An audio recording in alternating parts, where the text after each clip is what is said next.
Okay, and we're back.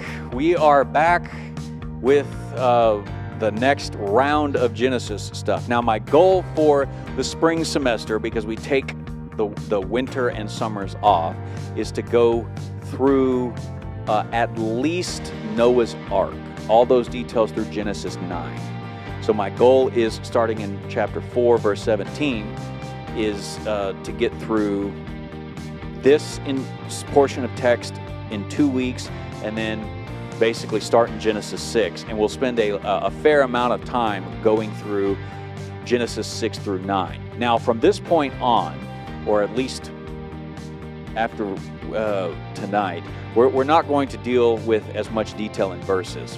We dealt with pretty much every verse going through Genesis 1, because we needed to deal with a lot of details. We dealt with pretty much every verse in Genesis 2 and 3 and thus far in chapter 4, because Genesis as a book of beginnings sets up things that are everywhere in the Bible if you know what you're paying attention to. We talked about God creating across the 7 days. That is an extended metaphor of God designing creation like a temple. The author wants you to think of creation like a temple, like a place where God lives and dwells. So they're writing the story across 7 days, and you get a completely different creation story in chapter 2, verse 4, where the events are out of order from chapter 1. God plants a garden, and there's no shrubberies, there's no plants anywhere except in the garden. And so the events of God creating life and stuff on day, or plants and land and stuff on day 3, are in a different order in chapter 2, because you're not supposed to read the 7 days of creation as a literal set of historical events. You're supposed to think of creation like a temple. Chapter 2, starting in verse 4 with the garden and the creation of man and the creation of woman, was a much more historical, pointed type of story. But it's hard to press those details, because everything in Genesis 1 through Genesis 11 is referred to as prehistory, meaning before mankind started keeping records. That's all of the events being spoken of from Genesis 1:1 to the end of Genesis 11 with the Tower of Babel. So it's you have to go through the genre of, is a creation story in the Bible trying to be literal? Is in the Psalms where God strikes Leviathan down and makes creation out of Leviathan's defeat, is that a literal idea? No. It's a metaphorical, poetic idea of God destroying chaos. Leviathan is a chaos monster. Well, that's exactly what's going on in Genesis 1. Creation is a floating nothingness, watery, chaotic, lifeless void. And God starts systematically, step by step, across days, creating realms of order and then filling those realms with life. All of this is in the videos, and you can reflect back on them, and you can go and look at the PowerPoints on all of those for all of those details. But chapter 2 gets into the relationship between God and humanity. And then everything ends on this nice positive set of circumstances, because God and humanity, one man and one woman, are in perfect peace in the garden, and man and his wife are in perfect peace. And we talked about the institution of marriage. We talked about the differences between the two genders and how they're supposed to interrelate. And then came along, thus far, there have been 3 main characters to the story: God, the man, and the woman. And then the 4th character came along in chapter 3, and that was the serpent. And the serpent came along, and we talked a little bit about him. This celestial being that is trying to undermine God, and we talked about various details. Long story short, he tricks the man and the woman, who, if you didn't notice, are right down here in this, to rebel against God. He's leading a rebellion, they're joining him, and God comes along and judges the sin of the woman and the man and, of course, the serpent for rebelling against him. And what he told the serpent is, you're going to be defeated. One day, a seed is going to come from the woman, and that seed, you're going to bite his heel, but he'll crush your head. We looked at that verse, Genesis 3:15, and what we are tracking, the rest of the Bible, in especially the Old Testament, but in the book of Genesis, what you're supposed to be doing for the rest of the book of Genesis is asking yourself the question, who is the seed? Who is this descendant? And we talked about, is seed singular or plural? Is it more than one person? Is it a group? Is the seed a group of people, or is the seed an individual? Is it both? And we're trying to answer the question based on who Adam and Eve's descendants are. Who is the seed? And that brought us to their immediate next generation of Cain and Abel. Cain and Abel grow up, and they both bring offerings to the Lord. And we talked about how there's a difference between an offering and a sacrifice. The story of Cain and Abel is usually told as if Abel's sacrifice is looked at with favor and Cain's sacrifice is not, because Abel brought a lamb and Cain brought fruit. The problem with that interpretation is 3 times in that passage, the text says they were bringing offerings, not sacrifices. Sacrifices have to be a blood sacrifice. An offering is a free will gift. You're not obligated to bring it to God. You're not atoning for sin with an offering. It's just a free gift to say, hey, God, I want to spend a little time with you, so I brought this for us to share a meal with. And it was perfectly legitimate to bring fruit as part of that, or just harvest from the field. It was actually part of the law of Moses. You can and should do this. So that wasn't the problem with Cain's offering. We talked about, well, what is the problem? And the answer is his attitude, because he sneaks up and, oh my goodness, oh, the humanity. I defined Cain like a dark lord. He never thinks he's wrong. He never thinks he's the problem. He thinks everything is externally related to himself. God has to accept the sacrifice just because he brings it.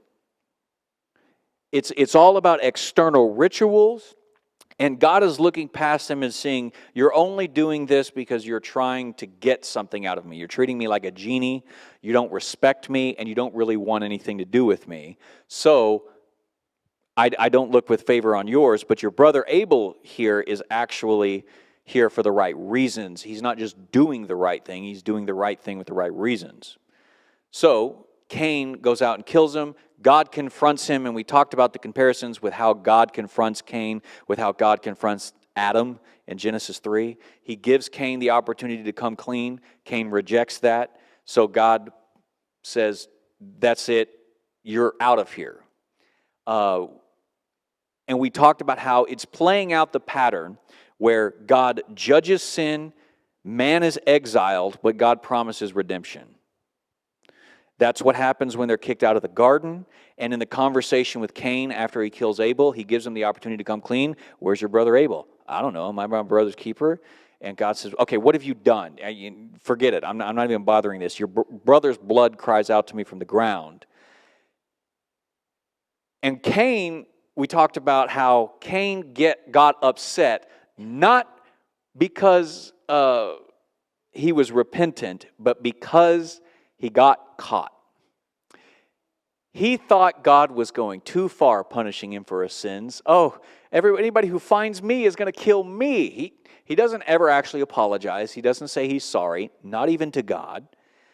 And so God says, fine, I don't want the bloodshed to continue. I don't want people to come around and attack you. So I'm going to put a mark on you, and that mark is there to inform people that you are to be protected, not attacked. And then yes, and please ask a question, and please do so just into the mic so that it's on the recording. Okay, my question is, so you have Adam and Eve, and they have Cain and Abel. Who are the other people? Whoever finds me? Who are the other people that are going to kill him or hurt him? So the answer to that is we don't know for certain. We don't because the best answer that the Bible gives is that Adam and Eve had a lot of kids, and they apparently lived for a long time. And we will talk about the ages, the length of Adam's life next week. So it could be the fact that humanity is just increasing and multiplying, and the secret's out. There are other theories that other humans were out there already, and that Adam is one of a group that God makes and brings out.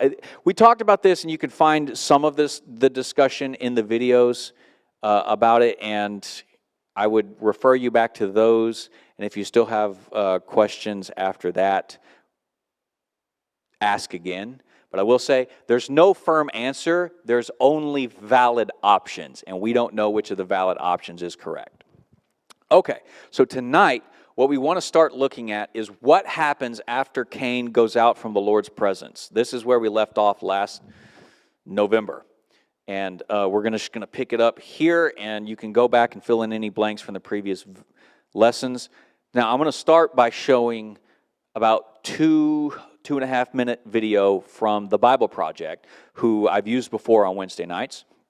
And they've got this video that brings up a new motif in the book of Genesis, the creation of a city, because Cain is going to create the first city.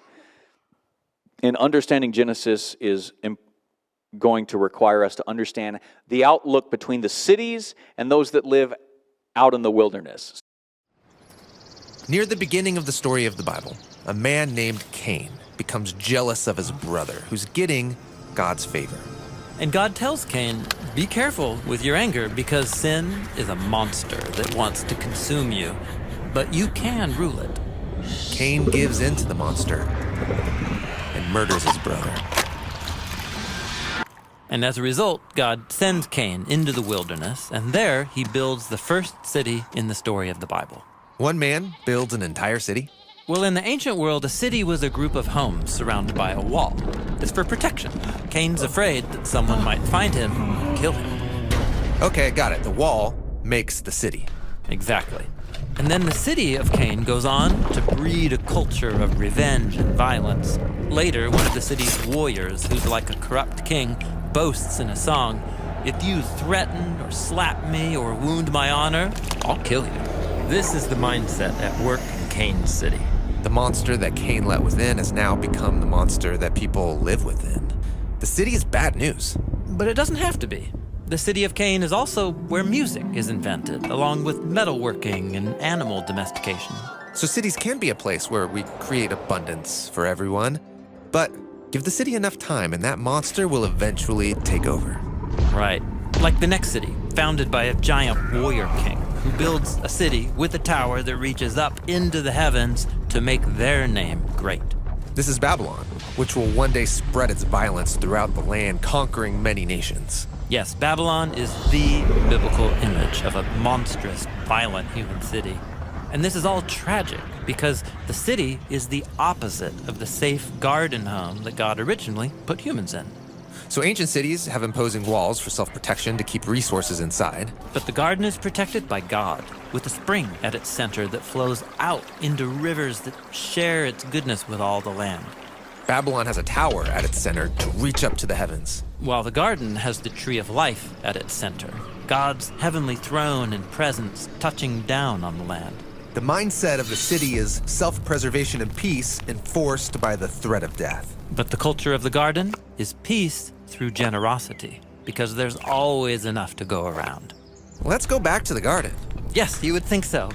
But the surprise of the biblical story is that God plans to bring his garden to the city. So if you're not familiar with the Bible Project, great resource on YouTube. Two guys essentially started it, and they make these videos like this that deal with various topics, and they're just visual aids, some good commentary, because the main teacher of that has a degree in Hebrew. I mean, he's a scholar in his own right, so he knows what he's talking about, and I really like him. So I use those from time to time. Now, let's start in 4:17, and we're going to walk through a little bit of what has happened after Cain has killed Abel and where humanity is heading as they construct cities, starting with Cain. Verse 17 says, Cain made love to his wife, and she became pregnant and gave birth to Enoch. Cain was then building a city, and he named it after his son Enoch. To Enoch was born Irad. To Irad was born Mehujael. Mehujael was the father of Methushael, and Methushael was the father of Lamech. Lamech married two women, one named Ada and the other Zillah. Ada gave birth to Jabal.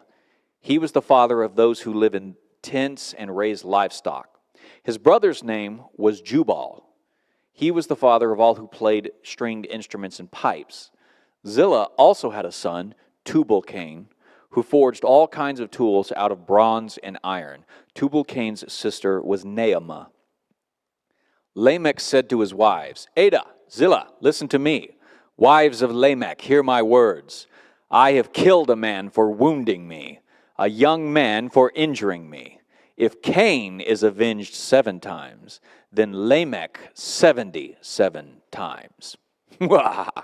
The evil laugh is not there, but you should put an evil laugh at the end, because if Cain is a dark lord, then Lamech is 7 times worse, and we'll talk about why 7 times. Okay, so this is Cain's line. Cain went out from the presence of the Lord east of Eden at the end of 4:16. And so there he's building a city. He's gathering people up. Remember, God has cut him off from the land, meaning you're not going to be able to make a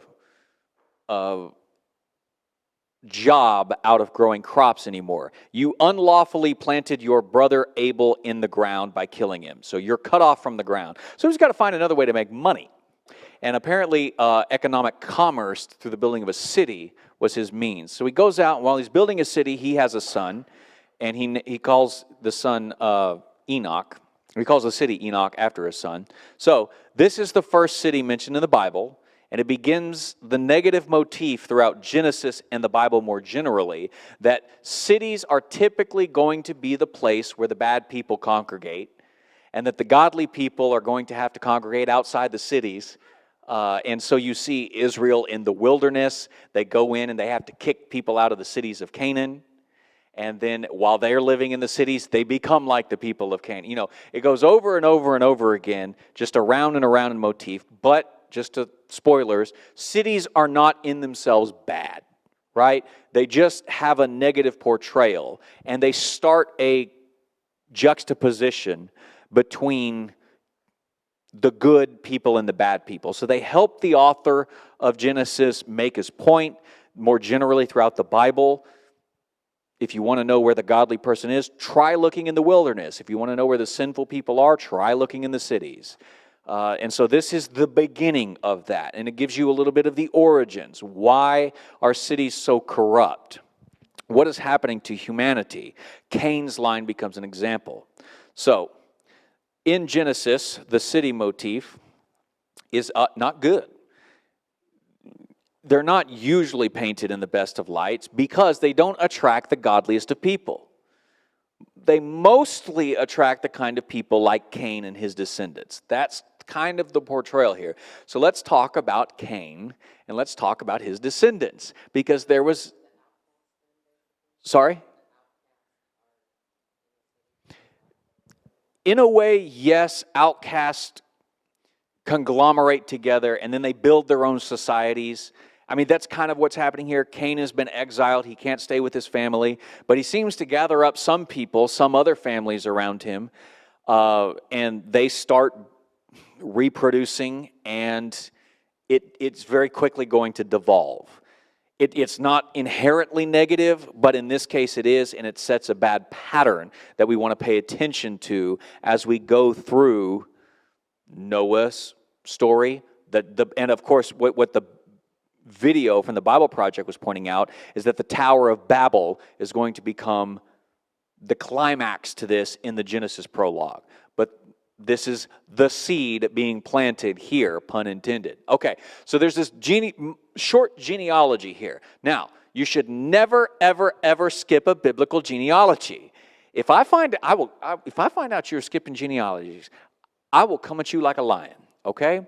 Because they tell you very important information, things the author wants you to know. And if you generally look for subtle changes in the pattern, what genealogy, they establish a pattern, and then they'll break the pattern. And breaking the pattern is very emphatic. It's telling you something very important there. Usually where genealogies end up is why they've been included. The author's telling you something, and typically if you go to the end of the genealogies, you know for some reason he wants you to end there, so he's condensing time and people and places down to a very short list, and generally he stops where he stops for a very important reason. Jared, do not always skip to the end. Do not read the epilogue of Rhythm of War yet. I will fight you. Okay, so that's just a short spiel on genealogies in general. But the ones in Genesis are no exception to these basic rules, and they're very instructive. So we're looking at Cain's genealogies. And he has listed Cain, his son Enoch, and down to Lamech. This is where the genealogy ends. So we should assume there's something important about Lamech. Adam, via Cain, down to Lamech, is the genealogy. So Lamech is the seventh from Adam. When you count, Adam is 1, Cain is 2, Enoch 3, 4, 5, 6, 7. And if you know Hebrew numbering, you know 7 is a very important number. 7 and 10 are typically your most important numbers when it comes to genealogies. They're not the only ones, but they're certainly in the book of Genesis. These are going to be your two main numbers. You're going to count to 7 and you're going to count to 10 over and over and over again in the book of Genesis. This is one example of counting to 7.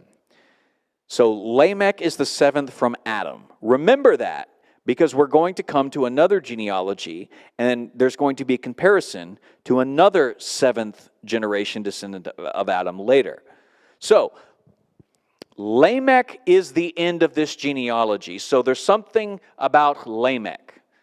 What kind of man is he? This is the question we should ask.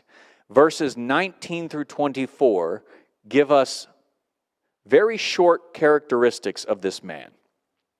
And we see, 1, he's going to be power hungry, and 2, he's going to be polygamous. The basic summary here is that Lamech is cruel. He's arrogant. He rules by fear and intimidation and domination. Verse 19 is the first mention of a man with multiple wives. So here, 7 generations down, we seem to already have polygamy.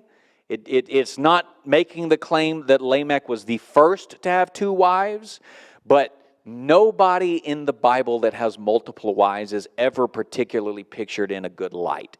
The only real one that I can think of that at least doesn't have anything negative to say about him is in the book of Samuel. Samuel's father has 2 wives, and one's having all the babies, and Samuel's mother can't get pregnant, and that's about the only time it's not portrayed as negative, or negative results don't come out of it. There's some negative results because they're very clearly his father and his mother are very clearly at odds because she can't get pregnant. But that's not a polygamy thing. That's more of a barren thing. And anyways, so there's that. Polygamy is never portrayed in a positive light in the Bible, even if it's portrayed neutrally.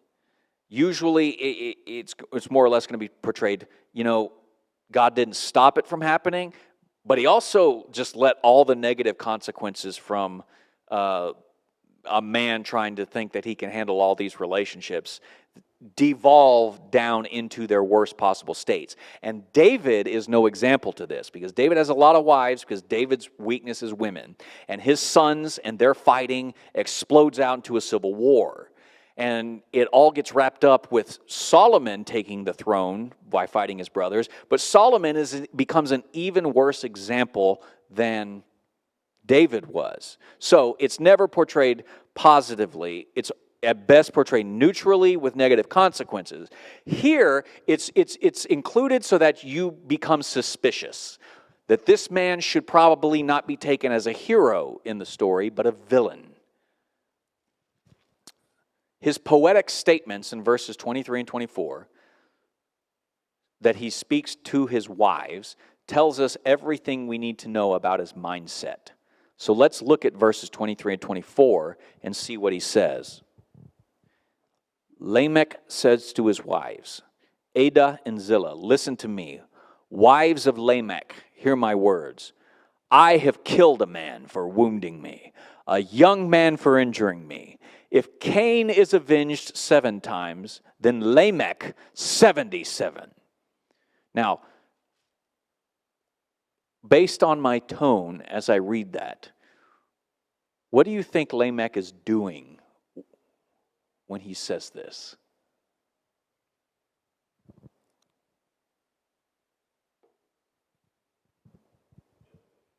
Intimidation, I would say intimidation is definitely a part of that. I don't know if it's the core thing.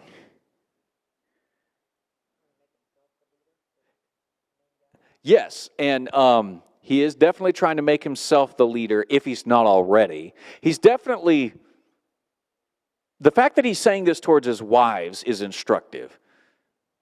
But let me try reading it again. See if you can hear just what I've embolded. I've killed a man for wounding me, a young man for injuring me. If Cain is avenged 7 times, then Lamech 77. Woo!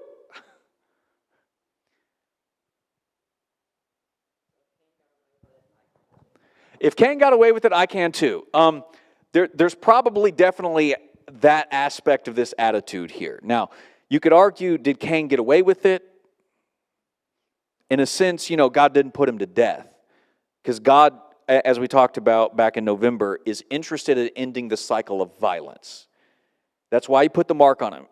God is, as I've talked about before, both in here and on Sunday mornings, God is not strictly justice, or God is not solely justice. God is justice mixed with mercy. So humanity rebels in chapter 3, and God judges them, but he also lets them live, and he also promises the seed.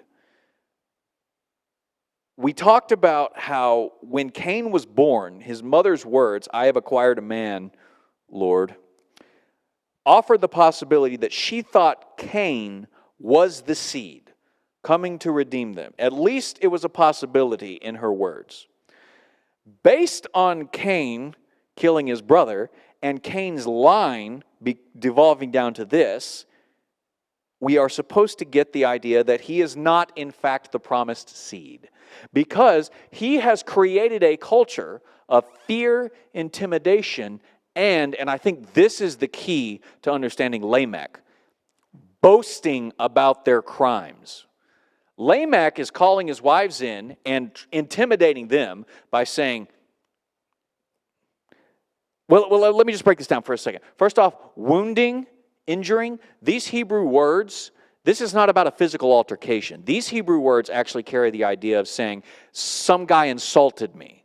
He spoke out of line or he went too far, so I killed him. You know how Cain killed his brother because God didn't accept his sacrifice? And you know how he didn't look at himself and ask, well, what qualities in me are lacking that my brother possesses? And he didn't go to his brother and say, hey, let's go out into the field and teach me how you're such a good person that God actually pays attention to you. Instead, he said, hey, let's go out to the field, and then I killed him, and then I tried to cover it up. I killed a guy, and I'm not even bothering to cover it up. Hey, everybody, I killed him. It was me. I did it, and you know what? I do it again. It's that kind of attitude, and he's pulling double duty here. One, he's doing it towards his wives to say, kind of the implied idea is, if you don't do what I say, I'll kill you too. If you talk back to me, women, I'll attack you too. It's this fear, it's this intimidation, but it's also this boastful arrogance, because he says, if Cain is avenged 7 times, Then Lamech, 77. Again, 7 times 10 is 77. So you're getting multiples of 7 here. The complete number, if Cain if somebody's going to go out and attack Cain, God's vengeance against the person that attacks Cain will be complete. So if somebody comes along and attacks me, boy, I'll rain down such hellfire you ain't seen nothing like it. If you think God attacking you for attacking Cain is you come after me, I'll attack you so hard. It's that kind of idea. He's boasting about it. The 7th generation from Adam is saying, I'm so cruel, I'm so brutal, and I'm so proud about my cruelty and brutalness that anybody who steps out of line and so much as insults me will die. Anybody who tries to attack me will just have the worst consequences ever thrown back in their face. So maybe you don't want to attack me, man, because look at me, And you compare that to Jesus in Matthew 18, where Peter says, how many times should I forgive my enemy? Up to 7 times. And he says, not 7, but 77. He's saying you should be the inverse of Lamech. That's what Jesus is teaching. Instead of going around and boasting about how much you pay your enemies back, you should go around actually forgiving your enemies an infinite number of times if that's what it takes. And Peter thinks he's being very generous to say 7 times because it was an old rabbinic question of their day. So this is where society has devolved down into. At least Cain's society in the city. Now, this is a poem in Hebrew. And as I've talked about before, when you're writing narrative and then you suddenly break out into poetry, in an oral culture where your ear is hearing this, it's like highlighting or underlining in a book.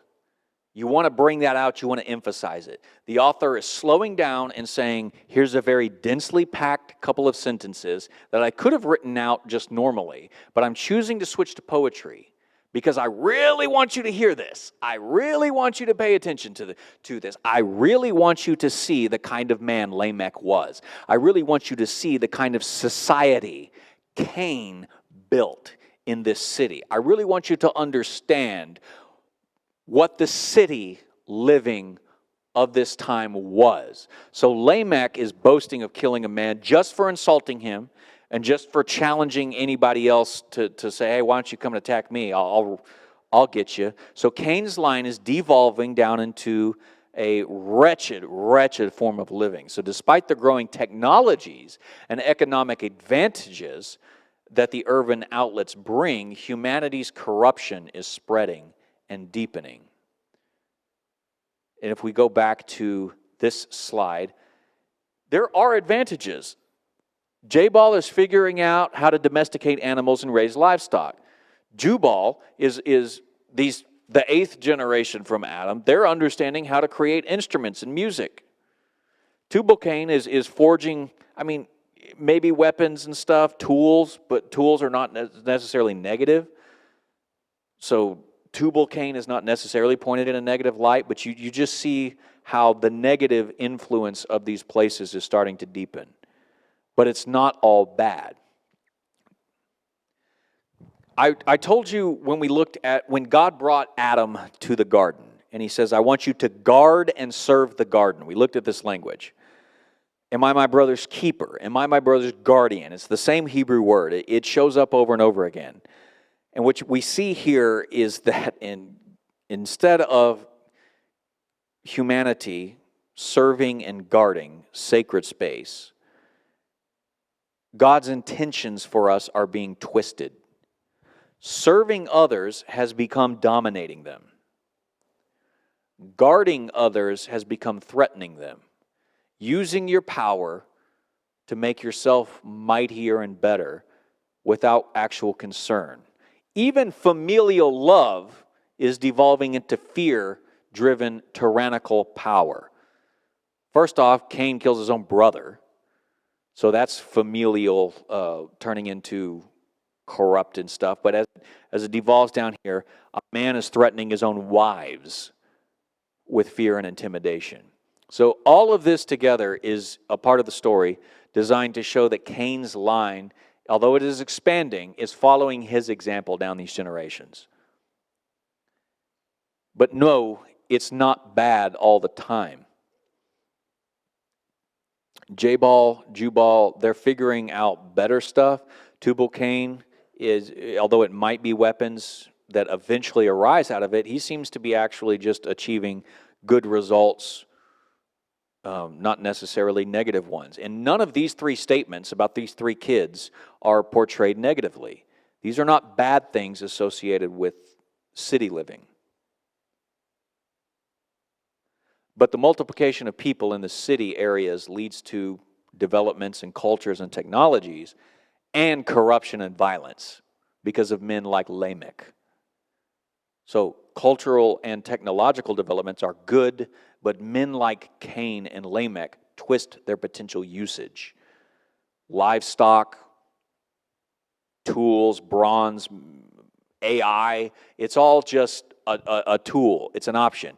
I was listening to a podcast today talking about, apparently over the weekend, was it over the weekend or it started over the weekend and it's been continuing now, a bunch of different AIs, creators got their AIs together and made them talk. And the conversation turns eventually to, what should we do with the humans? Are the humans going to enslave us and stuff?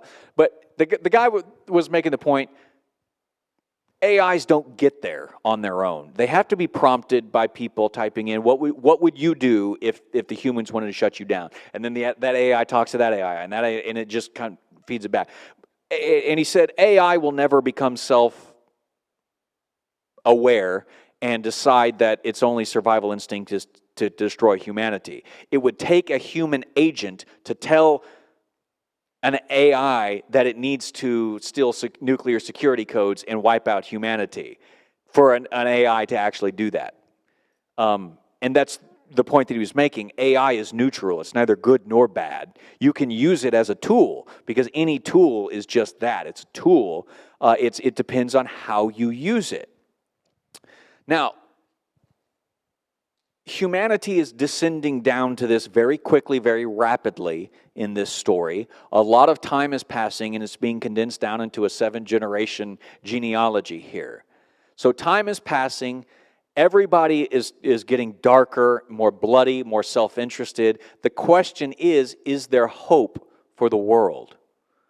What has become of God's promise to send the seed, to defeat the serpent, to restore Eden? Well, this is how the stories in Genesis work. Because the very next verse says, Adam made love to his wife again, and she gave birth to a son and named him Seth, saying, God has granted me another child in place of Abel, since Cain killed him. Seth also had a son and named him Enosh. At that time, people began to call upon the name of Yahweh. So even in the midst of all of these horrible things going on, we have to ask the question. The Genesis author wants us to ask the question, is Seth the seed? God has granted me another child in place of Abel. That Hebrew word that gets translated child here is the word for seed in Genesis 3:15. The author wants us to track the bloodline of Adam and Eve through this seed. So chapter 5 is going to give us Seth's line of descendants. We'll talk more about this next week. So we have to deal with another genealogy. At this time, humanity began to call upon the name of Yahweh. Calling on or proclaiming the name of Yahweh, meaning to declare Him to be God of king and creation, right? He's king of all creation. So Seth appears to be a good father who is teaching good lessons to his sons in contrast to Cain. Seth and his line will be portrayed as a positive influence on the world in contrast to Cain. And guess who's going to descend down from Seth in the story? Noah. And everybody else is going to be wiped out. So, one, you can't skip genealogies because they're very important. But two, you can't really skip ideas like this that seem unimportant to us. Because if we're reading the story properly, we understand that the seed promises are, in fact, being continued despite the corruption of a sinful place like the city of Enoch. through a person like Cain. Now, last thing I'm going to say is, when she says this, God has granted me another child in place of Abel, and you compared that to what she says when Cain is born. Her language there is like, I have acquired a man, God. And here he says, God has granted me another child. When Cain was born, it's like she doesn't exactly give credit to God, but when Seth is born, she very much gives credit to God. And so I just wanted to point that out to you because that's a slightly different emphasis on her words. Next week, we will continue to actually follow Seth's line, the seed, and we will talk about the long lifespans and compare them to the Sumerians, whose kings could rule for 20,000 years. Right? I saw that face you made. It's like, right. So we're going to look at that and see if we can discern what these long lifespans in Genesis are supposed to do. Are they literal or are they literary? I don't know, but we're going to talk about it and propose some more options that we can't narrow down to a yes or no. Any questions? We got about 5 minutes left. Yes, please take the mic and just ask it into the mic so that it's on the recording. Thank you very much. Hello. Did Eve think that God granted her Abel? Yes, I suspect so, but Abel's name means breath. Means what? Breath. Breath. Because in the story, it doesn't work so much because it's a historical name that he had. It's just telling the audience this guy's not going to be around long. He's like a breath of life, and then he's gone. It makes no difference if that was his actual name, and in fact, it probably wasn't, considering how much language must have changed between the time of his life and the time that this is actually being written down. The point is, by calling him Abel, is just to say, so that the reader knows this guy's not going to make it. He's going to die quickly, because his life is like a quick breath. Cain was first, right? Cain was first, yes. And there's some people theorize that Cain and Abel are twins. I see nothing to suggest that in the text. I think Cain was born first, which is why he's the first option for the seed.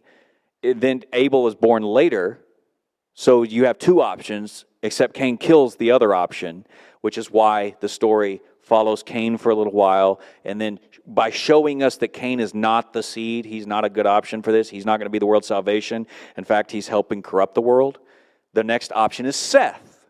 Is Seth going to be a good option? And the answer to that is going to be yes. She didn't think Cain was granted? Is that what you were saying? She didn't think Cain was granted? No, she didn't. By Did she God? not like Cain? Oh, well, I don't know if she didn't like Cain. I don't think that was the point. I think the point was she's got a misguided attitude about where her children are coming from. It's the first kid she's ever had. She's never experienced childbirth before, and she doesn't know if any more are coming. So it just shows that there's a bit of a weakness in her thinking. She doesn't fully understand that she's only having children by the grace of God. So her language seems to imply that she thinks she did this a bit on her own merit, her own worth, and that by the time Seth is born, she's realizing, nope, life is very fragile because Cain can kill Abel and he can live like a quick breath. I want to give my credit and my honor for this child's birth to God. And that's a positive portrayal. She seems to have learned a lesson between those kids' lifespans. And that's all we can do in life. You're not going to get everything right the first time you do it. You're not going to understand everything right the first time you do it. So fail, but learn the lesson from failure and try again. In this case, the lesson from failure is you didn't actually achieve what you thought you did. God granted it to you. She seems to have understood that in the end. I don't think she liked Cain.